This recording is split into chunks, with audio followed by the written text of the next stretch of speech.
Welcome to another After Church Tea Time, today with Carmen, Rachel, Deborah, and me, Paco. We talk about the sermon of Lau and Alex. They were talking about the purpose of the mountain on your path. And I would like to open already that you can all share your insights and what your experience also are with this topic.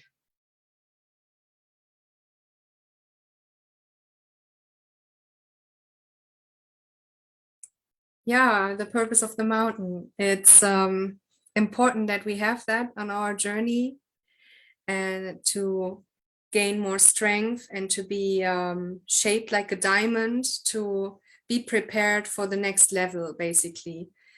And in that we know, we also learned or went deeper today in today's sermon that we are never alone in this, and that we always only have to deal with things that are not too big for us, but exactly on the edge, so we can actually grow. And each and every time I encounter a challenge, also on the way of being really in the space of seeing it with a smile, or going through it with a smile, because one part of me sees like, oh, it's a good achievement already that there is a challenge in front of me, because I'm about to break through to the next level. And whenever a challenge feels very, very, let's say, overwhelming or very big, usually we make it more bigger in the end. When we move through the challenge, we all say like, that was not too big, right? We maybe always, Jeff said that also once, I guess, we always exaggerate a little bit. Maybe, and in the end we say like, oh yeah, okay, I could do it actually. And I also always come to see that I must be very strong, that God puts such a big challenge in front of me. And that gives me a lot of strength and reassurance that I can do it. And I also remember each and every time I'm in front of something and I feel like I can't do it, remember, of course, I'm not alone. I claim all my support and I call on God in this space. And I also remember what I already did, what challenges I already conquered, and yeah, how far I already came on this journey. Yeah, as Carmen was talking, I couldn't help but chuckle when you were talking about being pushed to your edge, because we've all had our own experience of that. The poem, yeah, I do like that poem, and I actually read it out to a friend of mine shortly after watching the class. But whenever a poem's mentioned, I always have to reference Rumi, because it reminds me of something he wrote. Don't lift the lid of the pot because I am cooking you. Is kind of what happens when we move through the challenges. It's character forming, it does make us more mature, and it is training for all the good that we're going to receive. And just think how strong your legs will be when you come down the other side of the mountain. So was it Jeff said something about trudging around in the mud and the mud sucking at your legs, and you want to run and frolic in the fields. Yeah, just think how quick your leg muscles will be in order to run and frolic in the fields. Yeah, and the challenges. Yeah, God's never going to give us anything that we can't handle. But sometimes it is quite surprising just how much we actually can handle. So I didn't know I could handle this, God. But yeah, but God's always going to push you to your edge. That's where the growth happens, and growth is uncomfortable. You have to be pushed out of your comfort zone. Not so much that you sustain an injury that puts you back, but yeah, it's like having a personal trainer almost.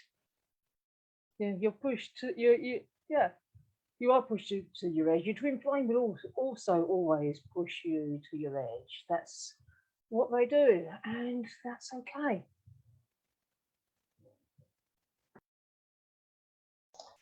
Yeah, that what you were sharing, Rachel, was reminding me, I think, and don't take me like literal on the quote, but it was like, I had to push you, otherwise you wouldn't have moved. Signed, the universe. And like the poem was also sharing, like God will bend you but never break you. I find that like very comforting to remember. Yeah, of course, the challenge sometimes can take us by surprise, and we are like, what the hell? Like, I did not see that coming. And like Kanisha was also sharing in the opening and the outro of the sermon, like, and Alex was also very in, I don't know exactly the English word for that I'm looking for right now. Kind of like insistent in a very good sense is claim your support. We haven't been created to be islands, and we are all in the same boat. So we are meant to help each other. Like each and every one of us has moved through a challenge that resonates with someone else's challenge. And of course, we can be of great help to one another when surmounting that mountain. And I love the phrase that Alex was kind of like coining, be champions of love. And like her, like I was throw back to like how many times was I put in front of a situation and the options were either move through or give up. I move through or I give up. And I like that she opened that opportunity to kind of like for all of us to take stock and see like, okay, where did I actually never gave up? Even though I wanted, even though it seemed like difficult, impossible, or I felt like I was not strong enough or whatever ego wants to say to us to lure us away from the path. And yet like that call was impossible to put away, and you just kept going. It didn't matter how, you just kept moving through it. It's a very nice sermon. As a champion of love. Yep. Well, they do say harmonious union is for lovers. I feel like that's what they say. This is what they are talking about. Like Alex was at the very end of the sermon. Are you gonna like push through it, or are you gonna like, oh, listen to this voice and says like, you cannot do it? And like, no, it's just to do it. And take it as much space as you need. Like she was saying, you do not surmount a mountain overnight. In a day, sometimes it's a little bit more challenging. You prepare yourself for months to climb the Everest.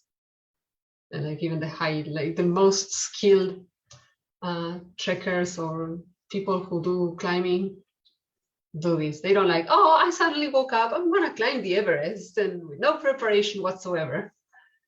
Oh, look, and less than 24 hours I made it. No, they train themselves for months. And sometimes they don't even make it to the top on the first time, and they have to kind of like go back and train again, accept what they did wrong with, like where them kind they can perfect. Yeah, exactly. And then they like, okay, I go back to it, and after maybe 1, 2, 3, 5, whatever amount of trials you need, you actually finally get to the top. And it's a very rewarding experience.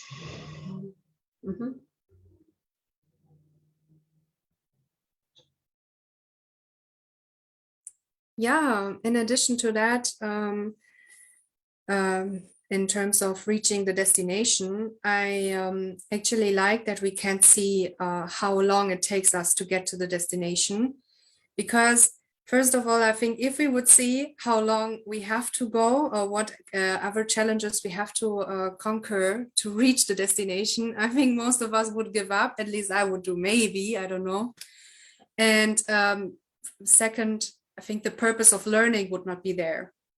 And also the purpose of trusting God would not be there. Kanisha also said in the introduction, I love that picture that she created with the foggy street, and you're in the car and you just can see the next stripes. And so you know you will reach the destination, but you can only see the next stripes in front of you. You have to trust that you will get there.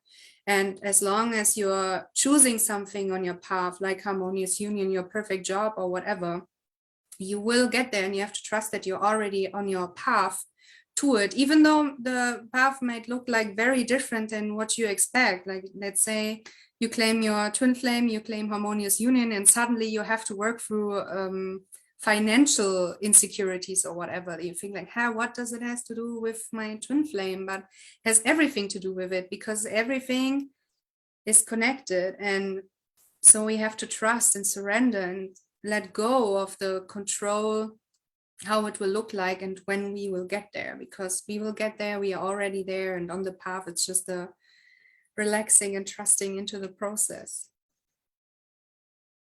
I like that. And it reminded me, we are currently reading the Laws of the Spirit World, that of course, like Jeff and Shaleia have also recommended.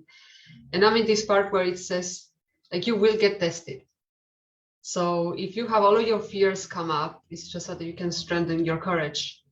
Or maybe you're put through receiving like a lot of money, and see if you can handle having that level of power. Like, God will use every single situation to reveal us for our choices. And I find that very cool and interesting. And of course, we may not know how that looks like. But again, I love that the champion of love concept. Are you gonna just keep moving through it, even if as foggy as it may be? And sometimes it can be like really foggy and you cannot see beyond your feet. But are you gonna choose to continue going no matter what? At whatever pace that is, like, that's absolutely fine. And yeah. I'm reading the book right now too, and it reminds me, like, also with this foggy street. And I like sharing, do you choose again and again love as your champion? And I'm on the foggy street and I keep going, even I have to go a little slower right now. Yeah. Like also in the card reading, she shared slowly and steady. Well, slow and steady win the race, it says.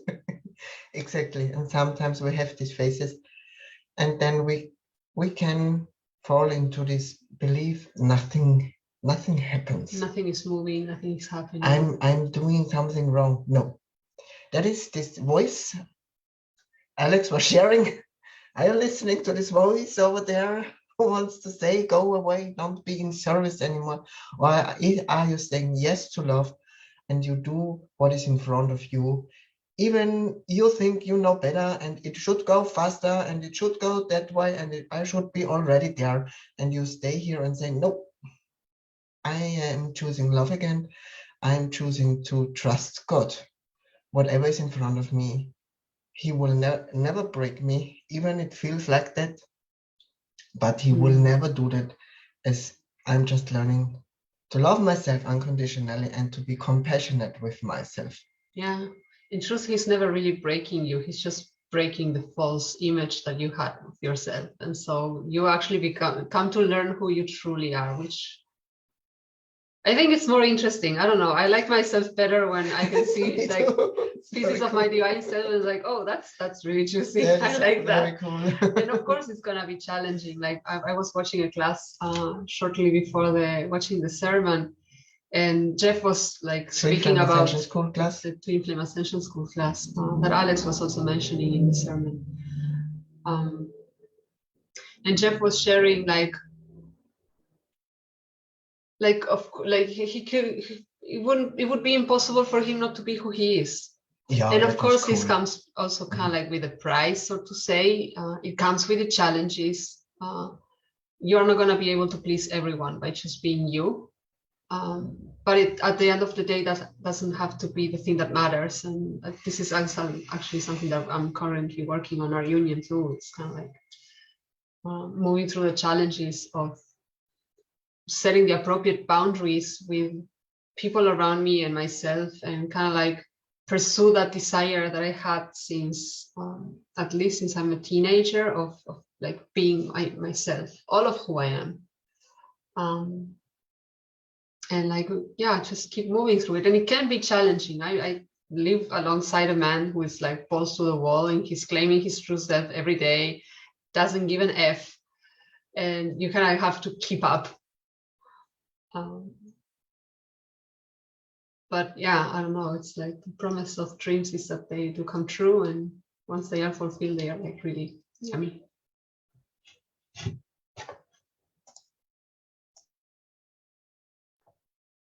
Yeah, well, I wholeheartedly agree with everything that you said just then.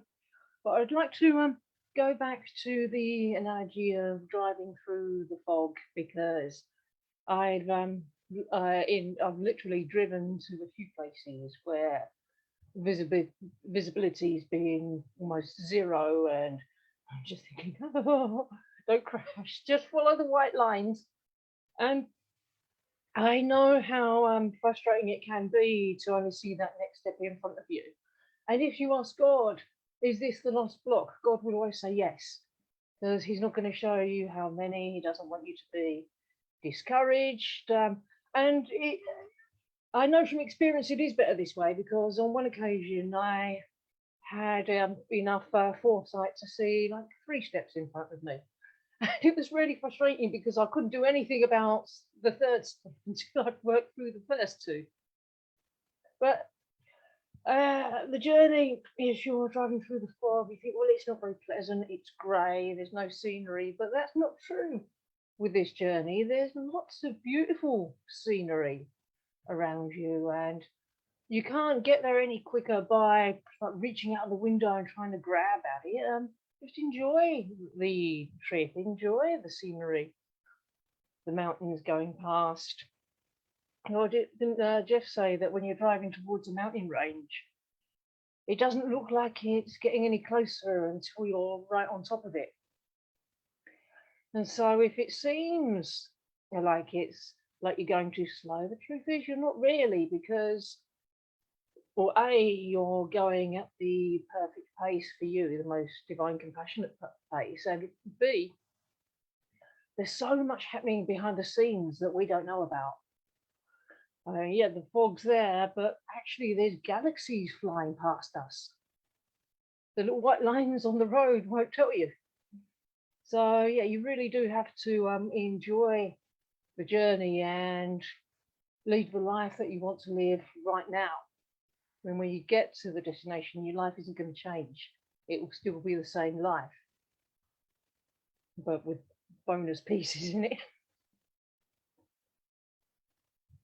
And also when someone gets there, always one person's victory is everybody's victory.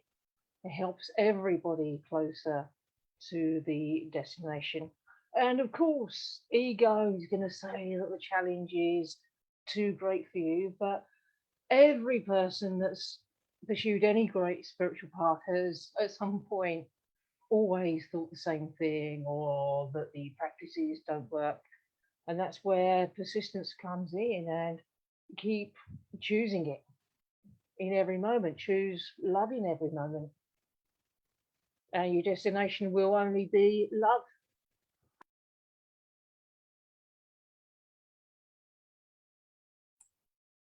Yeah, I liked what you shared.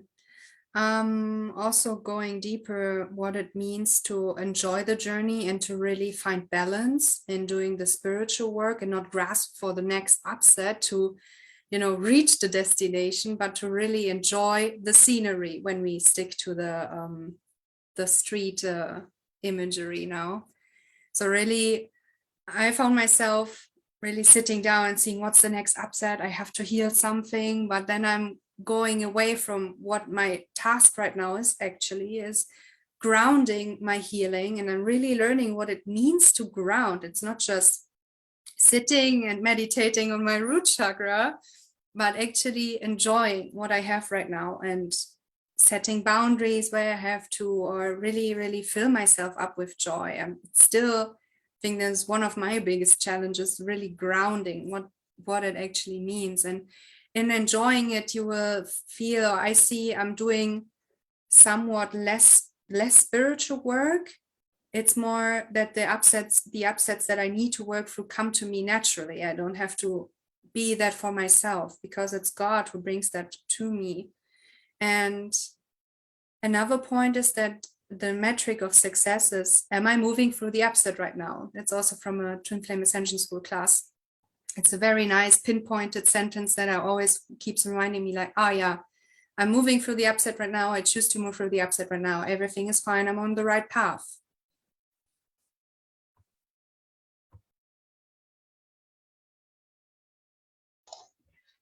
Kanisha shared that too, that she needed to learn to relax, like Carmen said, that you can receive from God also your upset.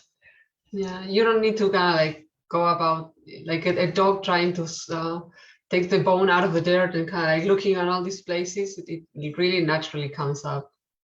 And yeah, I kind of like have the same thing, especially at the beginning of the journey. One tends to believe, and my guilty as charged, oh, the faster I heal through all the upsets, The faster so you you sort of run the like, hill, you kind of like go on this never-ending loop of finding upsets and never really fully integrating, like you were saying, Carmen, like the healing that took place. And it's very nice to kind of like stop and smell the flowers every once in a while. If you're not used to it, you can kind of like find ways to practice that again. This is my experience currently. I sometimes look at the window and I'm like still integrating that it's been a year since I migrated from like South America to Europe, and I'm like, I really made it after 7 years. And because the desire started like 7 years, and the process took all that. With and without the teaching, it was kind of like half and half. And whenever somebody talks about like challenges and stuff like that, this is kind of like the first experience I always remember. I kind of held on to that desire, and I just kept with it. I just kept going with it. I did not take no for an answer. And of course, like there was a process, and then many moments I was just like, oh, well, this is getting impossible. I just like, I would like, it would be easier if I just give up, like, and kind of something kept me going. It's like, no, breathe down your lawyer's neck on the other side of the ocean, but do whatever it takes, but do not take no for an answer.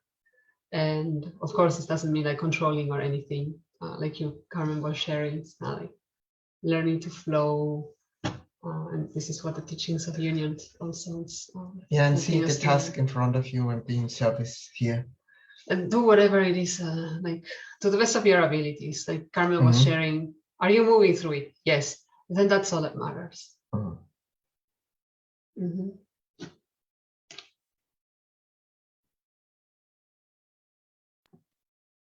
Yeah, I'd like to expand a little bit on the moving through your upsets being the metric of your success.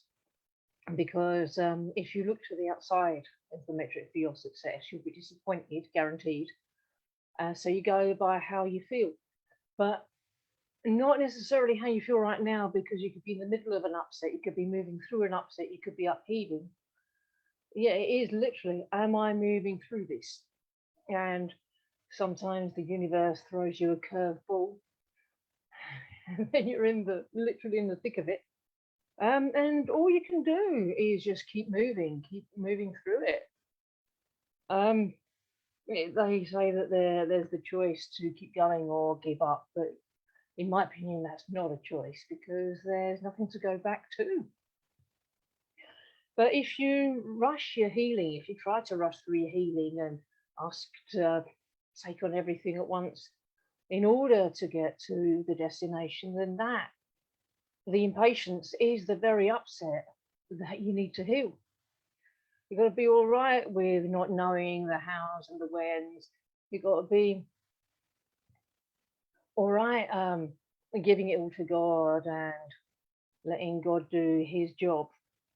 Like the only thing, Alex said, the only thing required to do during these times is to do the healing. So it's actually really an easy, simple process. there's going to be ups and downs. There's going to be really challenging parts to it. But I like what she said. Remember what you called in. Remember your dreams. Remember why you're doing it. So it's important to not look back, not look in the rearview mirror at all the upsets that you've moved through, but look forward to where you're heading, your heaven on earth.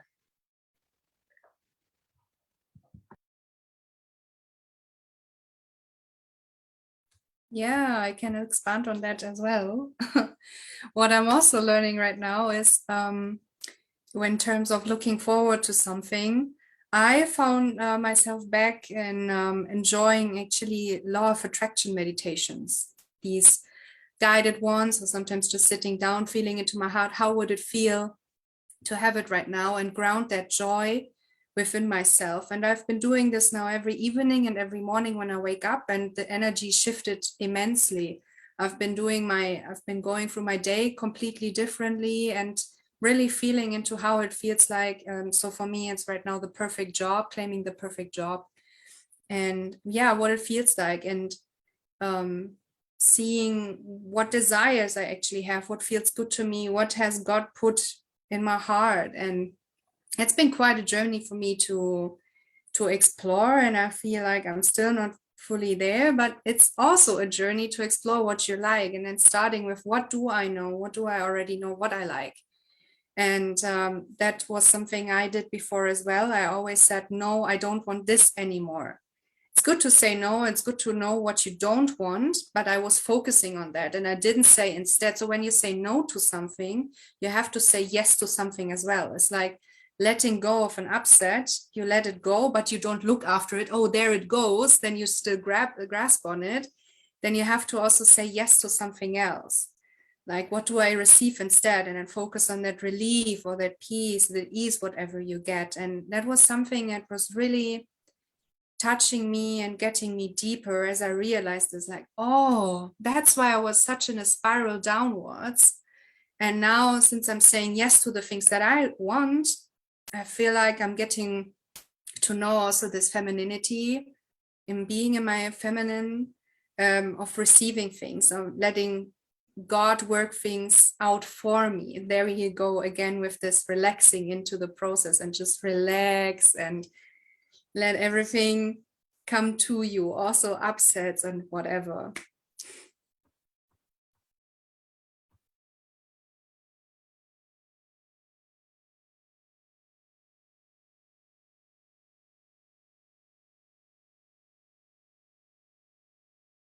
Yeah, I agree with that. Because when you're releasing stuff, supposing you've found another little pocket of ego to winkle out, and you choose to surrender your relationship with ego, surrender your relationship with the illusion of separation here, then always ask yourself, what would you like to bring in its place?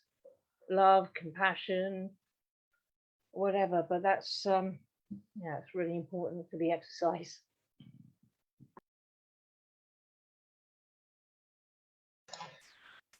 Yeah, that's what Alex also shared with breaking it down to the mirror exercise. What is the one tool with what you train yourself to be able to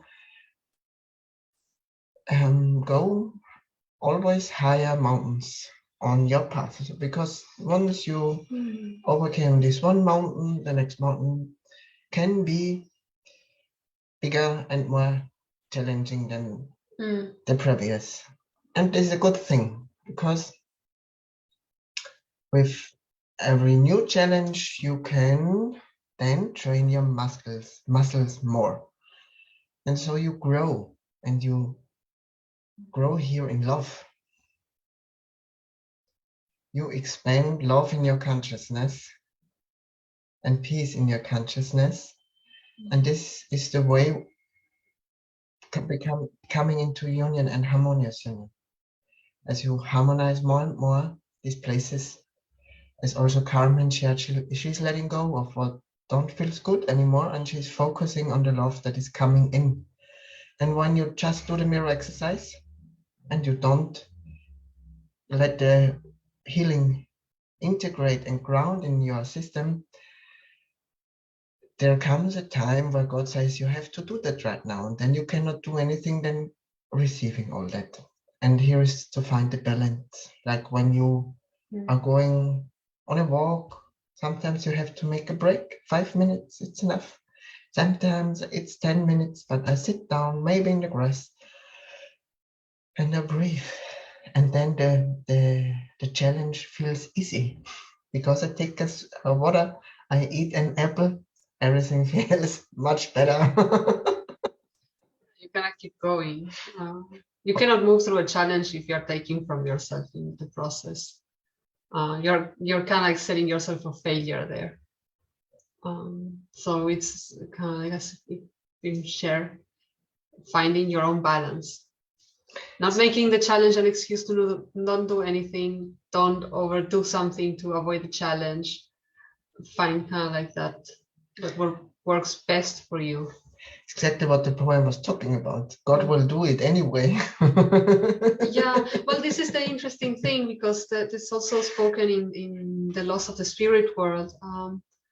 Like when we all chose to come to earth to learn and of course like pay our karma and pay off our karma, and fulfill our mission. And I found very interesting to kind of like understand deeply, like more deeper, what Jeff and Shaleia have been explaining to us over the years in regards to like if the challenge comes knocking on your door and you kind of like refuse it and you do this 2 or 3 times, you kind of like your consciousness or your subconscious minds, as it's said in the book, it becomes dormant. And so in a sense, unless you still have that deep calling, God is not going to really come knocking on your door. It's not compassionate anymore. So yeah, like if you have that call, to just listen to it, move through it to the best of your abilities. Again, clearly, yeah, we are all given challenges that are no small or big. They are perfect for who we are and who we've been created to be, which a lot of times might be hidden even to us. And that's kind of like the process of unraveling the present and seeing like, oh, I remember like being like 15 or something like that and doing something like very silly and simple in the beach, and suddenly realized like I didn't know I had the courage to do that. Oh, that's very cool. And I kind of like myself better or more for doing that. I was like, oh, okay, I like this. What else can I do? And kind of like trying to explore more of that. That's like follow the juice of feeling, follow the gut feeling.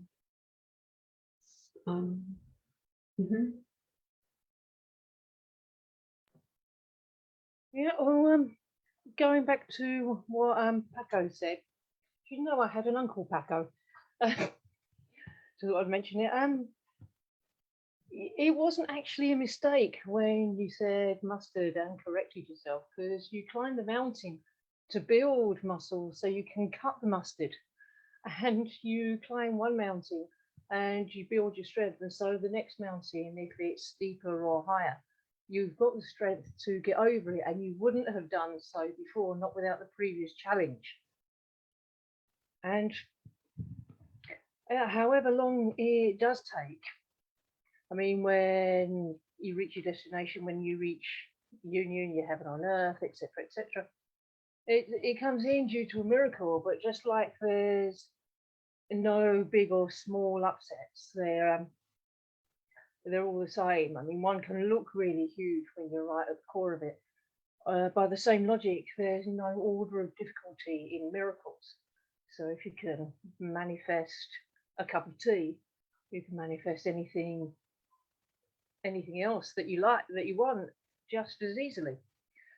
So yeah, once again, relax and enjoy the process, because if you've chosen love, if you've chosen union, then you're on the boat to union, the cruise liner, and God's driving the boat.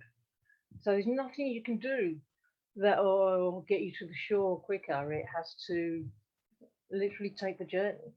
So it's okay to relax. You're not actually slowing down when you relax.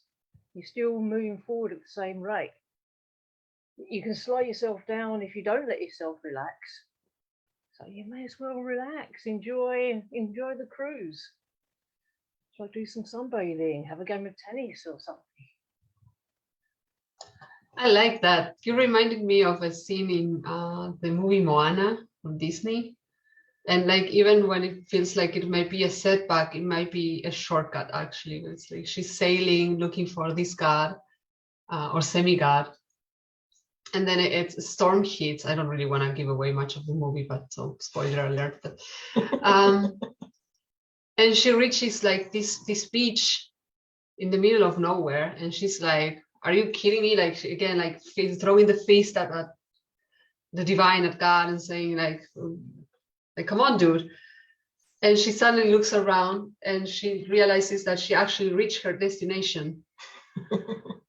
She found like what she was set to find. So I really liked when you shared that. It reminded me of that. And so like, not in the spiritual journey, not everything looks is what it seems. And so that kind of like relaxing and trusting that God didn't brought you this far. I remember repeating this over the years, especially when I had like, I was coming to the point where I had a false twin flame revealing themselves as false. And like me, in the meantime, everyone is kind of like eating the popcorn in the community. And it's like, you've been here for quite some time. You still don't know who your twin flame is. And it was like, I had no idea. I have no face, no name. I'm kind of like in the dark, as we were speaking about the fog. And I just have to keep going and keep reminding myself, like, the journey didn't brought me this far to drop the ball on me. I would just have to keep putting one foot in front of another. And the most unexpected moment possible, a little voice, hey, why don't you explore if you and Paco are twin flames? And I'm like, oh, okay. And here we are, from not having no face and no name to pretty much having everything. It was just building up behind the scenes without me even knowing. Like the guy was even under my nose the whole time. I just didn't happen to know that. So yeah, I love the sermon and that importance of like not giving up and allowing yourself to be bent but not broken. And like Rachel was saying, kind of like persist, keep going. Doesn't matter if you cannot see more than steps ahead of you. That's okay. That's absolutely fine. It's meant to be that way. I remember Jeff and Shaleia sharing again in another TFAS class, in another Twin Flame Ascension School class. God doesn't reveal everything to us, because if he would, then we wouldn't really be doing the things that we are set to do that will help us progress on our journey. And so certain things, and Joel Osteen in one of his sermons spoke about this. God is kind of like the dad that is getting you that shiny, bright new bike without you even knowing that he's actually working towards getting you that for your birthday present. And so there you are, like, daddy doesn't love me. And then the birthday comes, it's like, oh, look at what I got you. And you have like, oh, that's the bike that I wanted. And that's kind of like the feeling that you get when you surmount that mountain. You get to the other side of it. Very promising, yeah. Mm. Mm-hmm.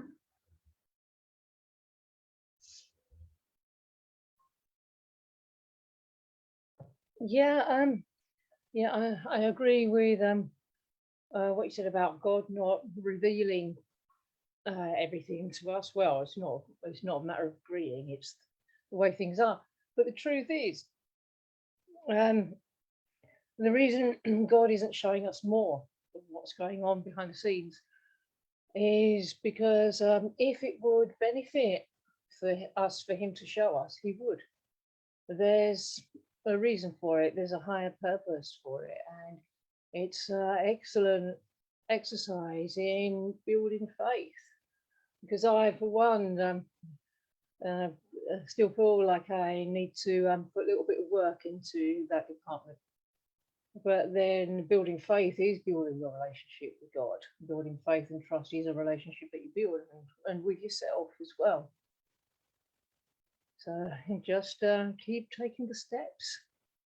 I mean, God has never failed to give us the next step. And sometimes God says, okay, you can relax today. I've got a really big step in store for you. So yeah, it's okay to surrender to the ebb and flow of it, surrender to love itself. I mean, everything comes to you when you're feeling really at ease and peaceful with love. And the twin flame will naturally be there because that's your natural state. You ping back into your natural state where you're not grasping onto some illusion or fear or what have you.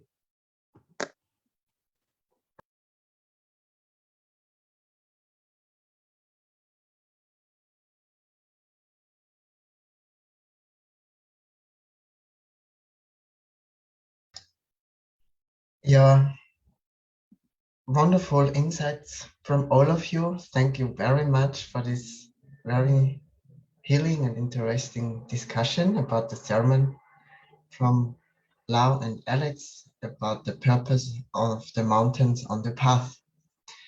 I feel complete. You feel complete too? Yeah. And yeah, please subscribe to our channel that you don't miss any sermons anymore. And we see us in the next after church tea time.